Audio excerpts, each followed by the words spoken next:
Bismillahirrahmanirrahim. Assalamualaikum warahmatullahi wabarakatuh. Perkenalkan, nama saya Atmo Mulyadin dengan NIM 21650066. Baik, pada kesempatan kali ini kami akan menjelaskan tentang konsep aspek bisnis di bidang TIC. Pertama-tama, untuk materi pertama itu akan dijelaskan oleh saya sendiri, dan untuk materi berikutnya akan dijelaskan oleh beberapa teman-teman saya. Oke, langsung saja kita masuk pada pembahasan. Nah, jadi untuk pembahasan pertama, dunia teknologi informasi atau teknologi informasi merupakan suatu industri yang berkembang dengan begitu pesatnya pada tahun-tahun terakhir ini. Ini akan terus berlangsung untuk tahun-tahun mendatang. Perkembangan bisnis dalam bidang IT atau teknologi informasi ini membutuhkan formalisasi yang lebih baik dan tepat mengenai aspek bisnis di bidang teknologi informasi. Teknologi informasi tidak hanya terbatas pada teknologi komputer, tetapi merupakan semua perangkat atau peralatan yang dapat membantu seorang bekerja dan segala hal yang berhubungan dengan suatu proses, dan juga bagaimana suatu informasi itu dapat sampai ke pihak yang membutuhkan, baik itu berupa data, suara, ataupun video. Nah, kemudian untuk poin keduanya, teknologi informasi tidak hanya terbatas pada komputer, juga merupakan perangkat atau peralatan yang dapat membantu seorang bekerja dan segala hal yang berhubungan dengan suatu proses, dan juga bagaimana suatu informasi itu dapat sampai ke pihak yang membutuhkan, itu berupa data, suara, ataupun video. Di bidang ekonomi, bisnis, perkembangan teknologi telah dan sangat berpengaruh terhadap aspek ekonomi dan bisnis dan di dunia, dan secara khusus di Indonesia sebagai salah satu negara besar dengan jumlah penduduk yang merupakan kekayaan bangsa. Ini merupakan suatu kesempatan besar bagi masyarakat untuk mengembangkan kreativitas dan efektivitas kerjanya. Oke, itu saja yang dapat saya jelaskan. Kemudian selanjutnya akan dijelaskan oleh teman saya.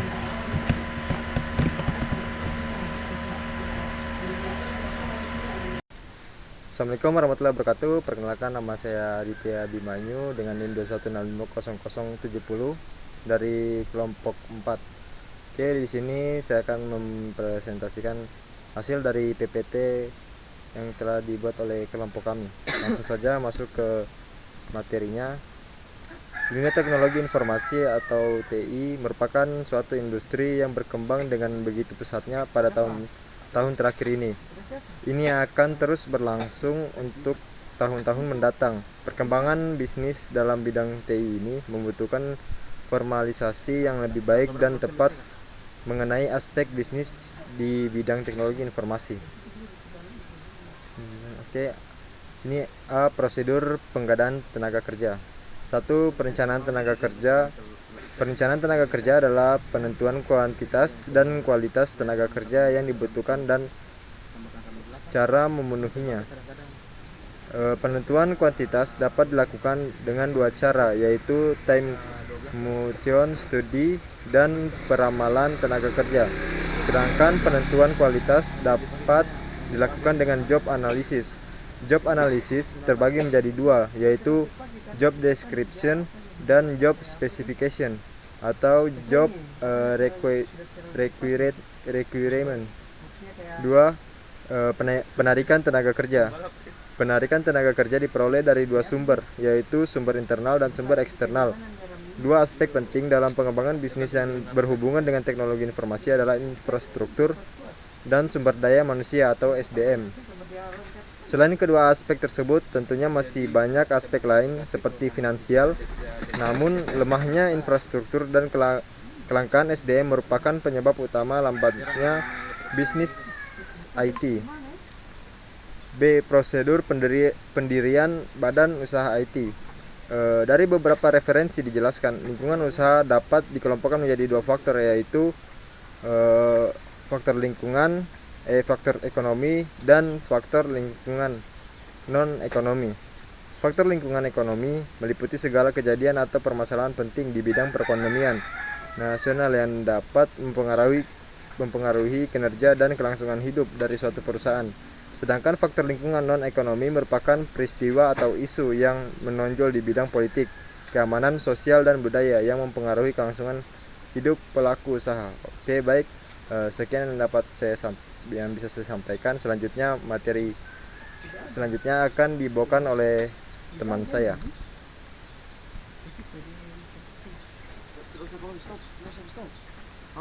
Depan kirim tugasnya.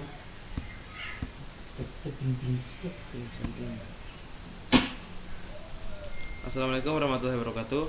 Perkenalkan, nama saya Ramli Praetno dengan NIM 216500068. Kelas B.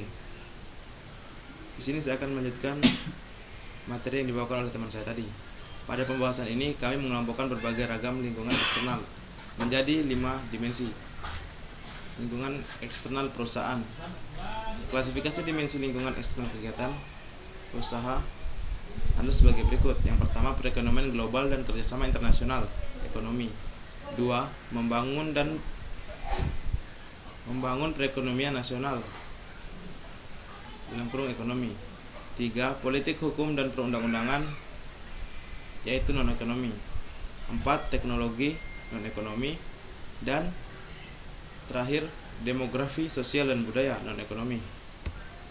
Selanjutnya, untuk membangun sebuah badan usaha terdapat beberapa prosedur atau perizinan, yaitu 1. Tahap pengurusan izin pendirian.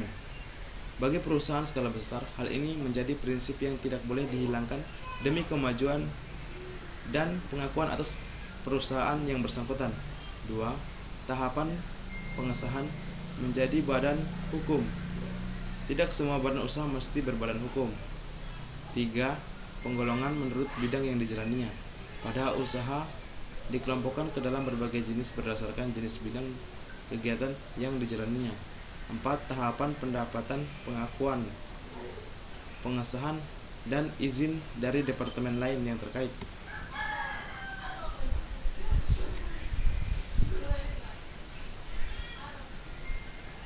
Ya, mungkin materi selanjutnya akan dibawakan oleh teman saya. Baik, Assalamualaikum warahmatullahi wabarakatuh. Perkenalkan, nama saya Loren Muhammad Wendana dengan NIM 2165009. Di sini saya akan menjelaskan singkat atau membahas tentang tugas yang telah diberikan oleh kelompok kami di mata kuliah etika profesi ini dengan pembahasan di dunia teknologi informasi. Di sini saya mendapatkan slide tentang draft kontrak kerja IT. Penjelasannya di sini, draft kontrak kerja IT ini mempunyai 7 penjelasan. Di sini saya akan menjelaskan ketujuh-tujuhnya dengan secara singkat, yang sesuai dengan PPT yang telah kami buat. Di sini ada masa percobaan. Masa percobaan ini dia dimaksudkan untuk memperhatikan kalau seluruh calon ini mampu atau tidak untuk melakukan pekerjaan yang akan diserahkan kepadanya, serta untuk mengetahui kepribadian calon buruh atau calon magang tersebut. Dan yang kedua, itu dia yang dapat membuat perjanjian kerja. Yang ketiga itu bentuk perjanjian kerja. Terus yang keempat, isinya perjanjian kerja, yang dimana pada pokoknya isi dari perjanjian kerja ini tidak dilarang oleh peraturan perundang-undangan atau tidak bertentangan dengan ketertiban dan atau kesusilaan tersebut. Terus yang kelima ini ada jangka waktu perjanjian kerja untuk waktu tertentu. Yang keenam, penggunaan perjanjian kerja, dan yang terakhir itu adalah ketujuh, uang panjar. Yang dimaksud dengan uang panjar ini dia adalah seperti jika pada suatu pembuatan perjanjian kerja diberikan oleh majikan dan diterima oleh buruh uang panjar, maka pihak manapun itu tidak berwenang pada pembuatan perjanjian kerja itu dengan jalan tidak meminta kembali atau mengembalikan uang panjar. Dia berada pada pasal 1601E KUH Perdata. Baik, sekian dari penjelasan singkat saya. Saya akhiri dengan ucapan wabillahi taufiq wal hidayah. Assalamualaikum warahmatullahi wabarakatuh. Assalamualaikum warahmatullahi wabarakatuh. Perkenalkan, nama saya Satriani Nuratira, NIM 2165046 dari kelompok 4. Baik, di sini saya akan menjelaskan dalam perjanjian kerja untuk waktu tertentu yang didasarkan atas jangka waktu tertentu. Dapat diadakan paling lama 2 tahun yang dapat diperpanjang hanya 1 kali saja dengan waktu yang sama, tetapi paling lama 1 tahun. Penggunaan perjanjian kerja. Perjanjian kerja untuk waktu tertentu hanya dapat diadakan untuk pekerjaan tertentu yang menurut sifat, jenis, atau kegiatannya akan selesai dalam waktu tertentu. Uang panjar. Jika pada suatu pembuatan perjanjian kerja diberikan oleh majikan dan diterima oleh buruh uang panjar, maka pihak manapun tidak berwenang membatalkan kontrak perjanjian kerja itu dengan jalan tidak meminta kembali atau mengembalikan uang panjar. Pasal 16 Ekuh Perdata. Sekian, terima kasih. Assalamualaikum warahmatullahi wabarakatuh. Perkenalkan, nama saya Anggun Violani, NIM 2165048, kelas B. Baik, sini saya akan melanjutkan materi dari rekan saya sebelumnya, yaitu membahas tentang konsep aspek bisnis di bidang TIK. Banyaknya aplikasi dan peningkatan penggunaan TI telah menimbulkan berbagai isu etika yang dapat dikategorikan dalam 4 bisnis. Pertama, isu privacy. Isu privasi ini rahasia pribadi yang sering disalahgunakan oleh orang lain dengan memonitor email, memeriksa komputer orang lain, memonitor perilaku kerja atau kamera tersembunyi. Banyak ditemukan di hotel-hotel yang menaruh kamera tersembunyi yang itu serunya hal-hal privasi. Yang kedua, isu akurasi. Akurasi terdiri dari autentika, kebenaran, dan akurasi informasi yang dikumpulkan secara diproses. Ketiga, ada isu properti. Isu properti ini kepemilikan dan nilai informasi atau hak cipta intelektual. Yang keempat, ada isu aksesibilitas. Isu hak aksesibilitas ini hak untuk mengakses informasi dan pembayaran biaya untuk mengaksesnya. Oke, jadi saya akan memaparkan dampak positif atau keuntungan dan negatif atau kerugian dari penggunaan teknologi informasi. Keuntungan dari penggunaan teknologi informasi ini, pertama, kemajuan teknologi komunikasi yang cepat. Jadi itu mempermudah komunikasi antara suatu tempat dengan tempat yang lain. Terus semakin banyaknya penggunaan teknologi informasi, itu akan semakin banyak membuka lapangan pekerjaan. Ketiga, ada bisnis yang sudah berbasis teknologi pada era sekarang ini. Jadi bisnis yang berbasis teknologi informasi ini bisa disebut dengan e-commerce. E-commerce ini dapat mempermudah transaksi bisnis suatu perusahaan dengan perorangan, antara kelompok dengan individu.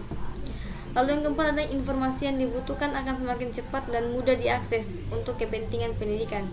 Sudah banyak situs-situs, link-link untuk mempercepat atau mempermudah pendidikan. Sedangkan kerugiannya, adapun dari kerugian penggunaan teknologi informasi ini, pesatnya teknologi informasi baik di internet maupun media lainnya, itu membuat peluang masuknya hal-hal yang berbau pornografi, pornoaksi maupun kekerasan semakin mudah. Jadi di era sekarang itu banyak kita temukan link-link yang hal-hal yang sensitif tersebar kemana-mana. Terus yang kedua itu, dengan mudahnya melakukan transaksi di internet menyebabkan akan semakin memudahkan pula transaksi yang dilarang seperti transaksi barang selundupan atau transaksi narkoba, barang-barang ilegal. Jadi itu saja materi yang dapat saya sampaikan. Lebih dan kurangnya mohon dimaafkan. Wabillahi taufiq wal hidayah. Wassalamualaikum warahmatullahi wabarakatuh.